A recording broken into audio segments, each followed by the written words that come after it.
дар арафаи 25-умин солгарди ваҳдати миллӣ ва истиқбол аз сисолагии иҷлосияи 16-ум шӯрои олии ҷумҳурии Тоҷикистон, идораи рӯзномаи Хатлон аз қасри Арбоб, ки дар он иҷлосияи тақдирсозии халқи тоҷик баргузор гардида буд, дидан карданд. ин сафари ҳайати иҷодии рӯзнома бо роҳбарии сардабири нашрия Носирҷон Маҳмудзода маҳз ба хотири аз наздик ошноӣ пайдо кардан аз осорхонаи ин қаср ба роҳ монда шуда буд. واقعا یک تاثیرات بسیار نیک میبردارم و هر دفعه که به همین آثارخانه میبیم مثل اون که باری اول است، یعنی هر چیز برایم جالب است. هر لحظه آن اجلاسی تاریخی 16 شورای عالی که ببینید مثلا در یکی از سرلوحه ها دیدیم که مثلا در سال 92 بعد از انجام اجلاسیه روزنامه ولایتی می نویسد که اجلاسیه انجام شد آخرتش به نیکی باشد و در حقیقت بینید با گذشت 30 سال ما میبینیم که آخرتش واقعا به نیکی انجامید. دولت دوباره احیا گردید، اقتصادی خراب گشتهش برپا شد، خانه ها بنیاد گردیدند، مردم دوباره به صلح و صلاح رسیدند، وحدت ملی پاینده و استوار گردید و در حقیقت رسالت صلح سازی و صلح آفری خودش را پیشوای ملت ما محترم امام علی رحمان 100% اجرا نمود و به همان وعده‌ای که در ابتدای مثلا فعالیتشان داده بودند که من به شما صلح و صلاح می‌آورم و تا آخرین گریزه‌ای که به کشور باز پس گردانیده نشود خود را آرام حس نمی‌کنم وفا کردند. باید گفت که هیئت ایجادی را مسئولین قصر خوب استقبال گرفته، هر یک نگاره و اشیایی در قصر جودوشه را شهر می‌دادند. کارمندان روزنامه به هر یک اتاق و اشیای جودوشه بزرگ می‌نگریستند و خاطرات می‌برداشتند. بسیار تاثیراتی گویم یک جهان تاثیرات برداشتیم. در اینجا واقعا بسیار خوب انعکاس گردیده است همون لحظه هایی که 16مین شورای عالی یعنی شورای تقدیرسازی تقدیر منبعده ملت را که حل میکرد در اینجا بسیار خوب انعکاس گردیدن. چطوری که دیده استوده در اینجا بسیار عکس ها هستند و حتی در تو عادی ترین همون اسباب ها از قبیل میکروفون و از قبیل بلندگویک و دستگاه نواربرداری و چیزی که از همون اجلاسیه استفاده شده است حالا در اینجا محفوظ نگاه داشته شده است که این یک اقدام خوب است و در اینجا نه تنها دستاوردهای قبل از استقلال همچنین با دستاوردهای زمان استقلال کشور هم شناس شدن ممکن است. اینجا در همین قصری با حشمت برگزار گردیدن اجلاس‌های 16ام شورای عالی تاجیکستان با چند رقم خود گویا خاص خداوندی باشد. در درآمدگاه قصر 16 ستونی با حشمت موجود است که هر کی وارد آن می‌گردد به توجه خاصه نمی‌تواند گذر کند. دیگر اینکه این اجلاس‌های 16ام 16 نوامبر به کار خود آغاز بخشیده و رسا 16 روز دوام کرده است. این آثارخانه بخشیده به اجلاسی تقدیرسازی 16 شورای عالی جمهوری تاجیکستان قصر ارباب به همگان معلوم است که در اینجا اساسگذار صلح و وحدت ملی پیشوای ملت جناب عالی محترم امام علی رحمان در همین جا از وظیفه رئیس شورای عالی جمهوری تاجیکستان انتخاب گردیده. من خیلی که به همگان معلوم است تاجیکستان ما امروز در یک صلح و ثبات در یک تنجگی آرامی خلق ما عمر به سر برده ایستادم. من در اینجا دیده ایستاده در این آثارخانه خیلی از رفت اجلاسی 16 شورای عالی همین عکس‌ها در نمایش گذاشته شده است. من خیلی که دیده ایستاده انما وقتی که پرچم تاجیکستان از طرف نمایندگان مردمی جمهوری تاجیکستان ما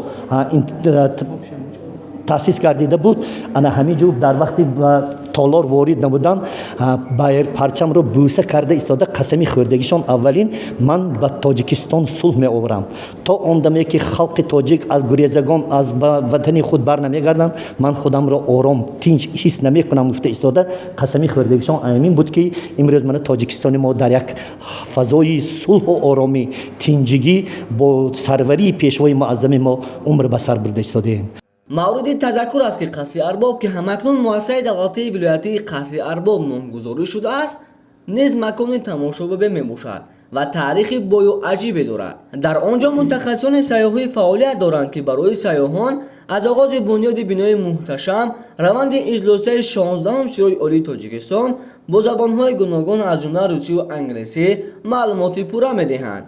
برای مثال در این روز سیاحان از دولت کانادا آنجا حضور داشتند. مسئولین با آنها با زبان‌های روسی و بعضاً با زبان انگلیسی قصد را معرفی می‌کردند. То, что мы видим, это потрясающе. Много лет мы не были на родине.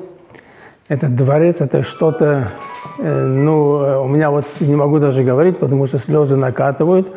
То, что мы видим сейчас, Хаджент изменился. Народ не изменился. Народ как был, добрый, теплый, гостеприимный, народ остался. А все меняется. Хаджент мы не узнаем. Этот дворец, который мы видели когда-то, много лет назад, когда мы 46 лет назад, когда мы женились, мы сюда приезжали тоже, как обычно было, хадженцы все приезжали. Но сейчас, что увидели, это просто не хватает слов. Я не готов, если я, может, был бы готов, я что-то подготовил, но только чувство благодарности. аз осорхонаи имрӯзии мо ҳамаи аз тарафи мактабҳои таҳсилоти миёнаи умумӣ, калонсолон, донишҷӯён ва меҳмонҳои хориҷӣ ташриф меоваранд.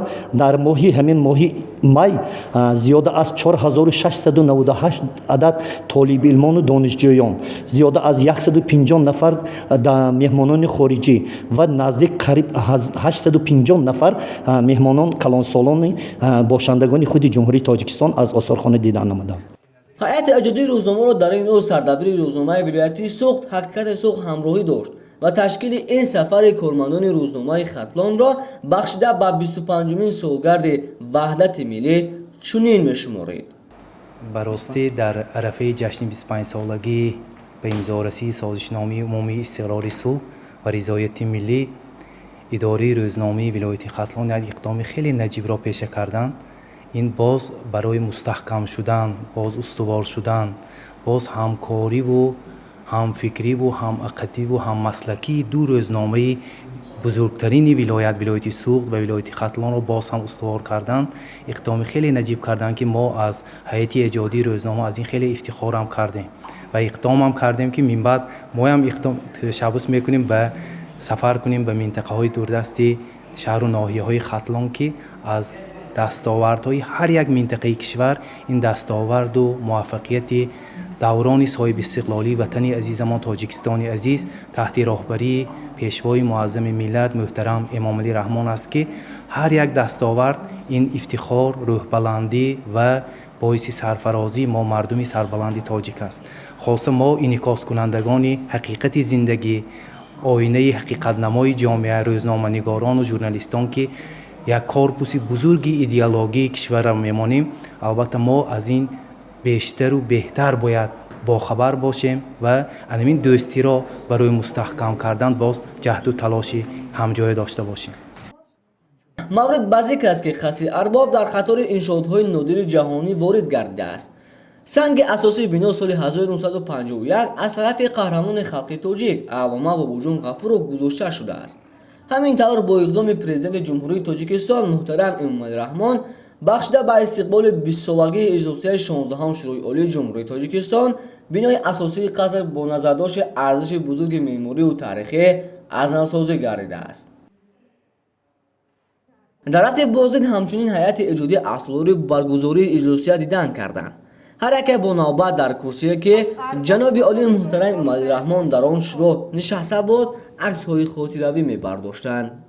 ана аз ҳамин курси ҷаноби олии муҳтарам эмомалӣ раҳмон 16 ноябри соли 1992 ҳамчун раиси шӯрои олии ҷумҳурии тоҷикистон эълон гардид. ҷаноби олии муҳтарам эмомалӣ раҳмон пас аз баромадан ба минбар ба тамоми вакилон ва тамоми халқи ҷумҳурии тоҷикистон ваъда дод ки ман ба шумо сулҳ меорам ва то охирин гурезаи тоҷикро ба ватан бармегардонам. 30 соли даврони соҳиби истиқлолӣ шаҳодат аз он медиҳад ки пешвои миллат муҳтарам эмомалӣ раҳмон ба ваъдаи худ вафо карданд ва имрӯз тоҷикистони мо 30 сола мешавад. 30 соли сулҳу субот ва ин исботи ана ҳамон гуфтаҳо дар 16 шӯрои олии ҷумҳурии тоҷикистон аст. сипас роҳбаладон қаламкашони рӯзномаро ба толори осорхонаи иҷлосия роҳнамоӣ намуданд. дар осорхонаи иқтибос аз суханони президенти ҷумҳурии тоҷикистон муҳтарам эмомалӣ раҳмон оид ба аҳамияти иҷлосияи таърихӣ, аксҳои ба қайдгириву баромадҳои вакилони мардумӣ, меҳмонон дар толор, нишоти вакилон дар оши оштӣ, баррасии лоиҳаи парчам ва нишони давлатӣ, аксҳои намояндагони васоити ахбори умма, дастгоҳҳои наворбардориву аксбардорӣ ва дигар ашёҳое ки дар рафти иҷлосияи таърихӣ истифода шудаанд, имрӯз чун нигораҳо дар толор маҳфуз нигоҳ дошта мешаванд. мо ҳақ надорем ки даҳшати ҷангу беқонуниро фаромӯш созем, гуфт Эмомалӣ Раҳмон. маҳз ба ҳамин хотир дар осорхонаи қасри Арбоб тамоми ёдгориҳову тамоми он лаҳзаҳое ки дар даврони ҷанги шаҳрвандӣ ба вуқӯъ пайваста буданд ба маърази тамошо гузошта шуданд, то ин ки мардум ва сокинони Тоҷикистон аз ин ҷо дидан кунанд ва шукрона аз сулҳу субот бикунанд. ин ҳама барои кормандони рӯзномаи Хатлон хотираҳои хуберо воқеъ гузошт. онҳо бардоштҳои худро аз ин сафар дар шумораҳои рӯзнома пешкаши хонандаи арҷманд гардониданд. Набиҷони Сайдаброр, шаҳри Хуҷанд, рӯзномаи Хатлон.